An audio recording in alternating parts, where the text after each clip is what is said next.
But at the time of Jesus' trial, when he stood before the Jewish authorities, they said to him, "Tell us, are you the Son of the Blessed One?"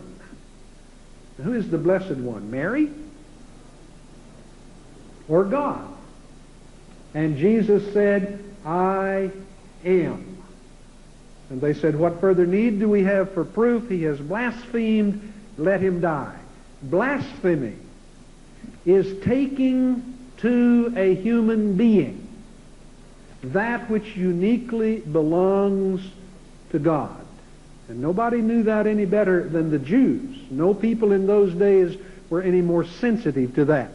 And so, yes, Jesus claimed to be God. 3 times in the Gospel of John, he makes the statement, "Except you believe I am, you will die in your sins." Before Abraham was born, "I am." They took up stones to stone him, for they understood full well what he was saying. Why did they react that way to that language? Because of the Old Testament, in which God says, "My name is I am that I am." And so, yes, Jesus claimed to be God.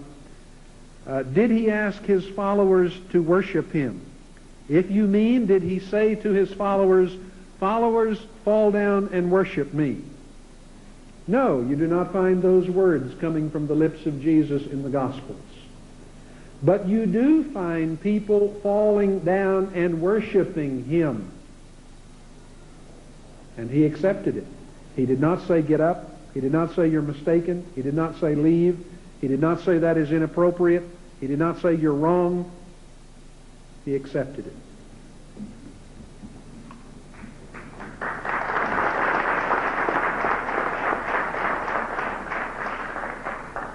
So Ahmed Deedat, you base your arguments on small points of the Bible, the same Bible which you believe is inaccurate. To me, this is a contradiction. Why do you do this? I do respect your religion, but this is a problem I can't understand. Mr. Chairman and brethren, you see, in every civilized nation on earth, people have disputes. And when these disputes go to court, the plaintiff, the complainant, he goes into the box, into the witness box, and he testifies. He put forth his claim. And the opposing advocate, attorney, he cross-examines the witness. When he's cross-examining the witness on the evidence that he has given, and on that evidence, if he can prove to the judge's satisfaction that the man is lying, if he feels satisfied that he has convinced the judge in his cross-examination that the witness was a liar, what he does is he closes the case and he asks for absolution with costs, and he will get it. And this is normal practice in everyday affair. Dispute, you cross-examine the person and you come to a conclusion. Now the Holy Quran tells us to do the same. It says, وَقَالُوا, and they say, who, the Jews and the Christians, لَنْ يَدْخُلَ الْجَنَّةَ إِلَّا مَنْ كَانَ هُودًا أَوْ نَصَارَى, that you Muslims will never enter Jannah. There's no heaven for you. There's no salvation for you, except you become a Jew or except you become a Christian. In answer to that, God Almighty makes us to say, tilka amaniyuhum, that this is their wishful thinking, vain desires, hallucination. Tell them, hatu burhanakum. So produce your evidence. In kuntum sadiqeen, if you are speaking the truth, let's have a look at your certificate that entitles it to heaven and destines us to hell. So they have produced it, the Bible, in 2,000 different languages. And he's saying, my Bible says this, my Bible says that. So we have to cross-examine the Bible, your witnesses. And we are proving from the mouth of your witnesses that the thing that you are alleging, what you are saying, you are claiming is not there. You see? Now you say, what about the other things which are true? I said, look, that is not at stake. If the Bible says that God is one, we say, we agree with you. He said, I quoted you from the Bible. He said, look, everyone is personally responsible for his or her action. I say, we agree with you. Can't you see?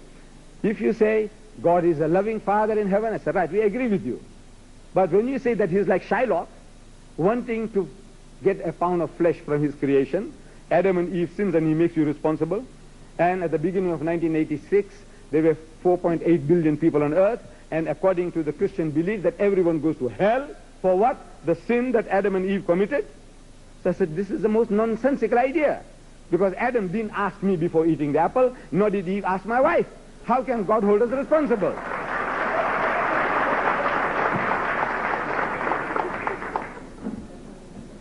Mr. Douglas, Matthew the 12th chapter and the 40th verse says, "For as Jonah was 3 days and 3 nights in the belly of a huge fish, so the Son of Man will be in 3 days and 3 nights in the heart of the earth." I am a Christian of the Church of Christ. I am confused. Please explain to me how Jesus could be in the earth 3 days and 3 nights.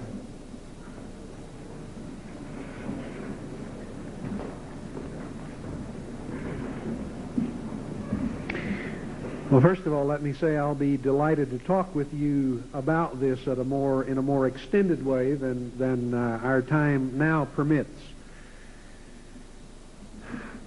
The thing that I think you must realize is the thing that I tried to say earlier when I alluded to this passage. If one is going to take 3 days and 3 nights in the heart of the earth and insist upon absolute literalism, are we talking about 72 hours? What are we talking about? 3 days and 3 nights? Or are we talking about an approximation of time, as I mentioned? When I report to people that I see along the way, they'll say, "Where have you been?" I said, "In Lawrence, Kansas." "How long you were there?" "How long were you there?" "I was there 2 days." Well, I have not been in Lawrence and will not be in Lawrence 48 hours. The writers of the New Testament were writing for a variety of different audiences who counted time differently. And if you will look at the computation of time with reference to the death of Jesus in John's Gospel, in comparison to the computation of time with reference to the death of Jesus in the Synoptics, Matthew, Mark, and Luke, you will find a difference. A difference simply in the way they described time. For, as Mr. Deedat has said, the Jews, the day begins at sundown and moves on. The Romans did not think that way. And so you find some writers dealing in Roman time. You find other writers dealing in more of what you would think of as Semitic or Hebraic time. And the difference there is a very understandable thing. It's a question of reporting. If any of you who are Americans have been in the military, and I said to you, "Now, what time is it?" you would report it's 2200. And others of you would think, "What in the world is he saying?" "Why, it's 10 o'clock. The same time, different descriptions.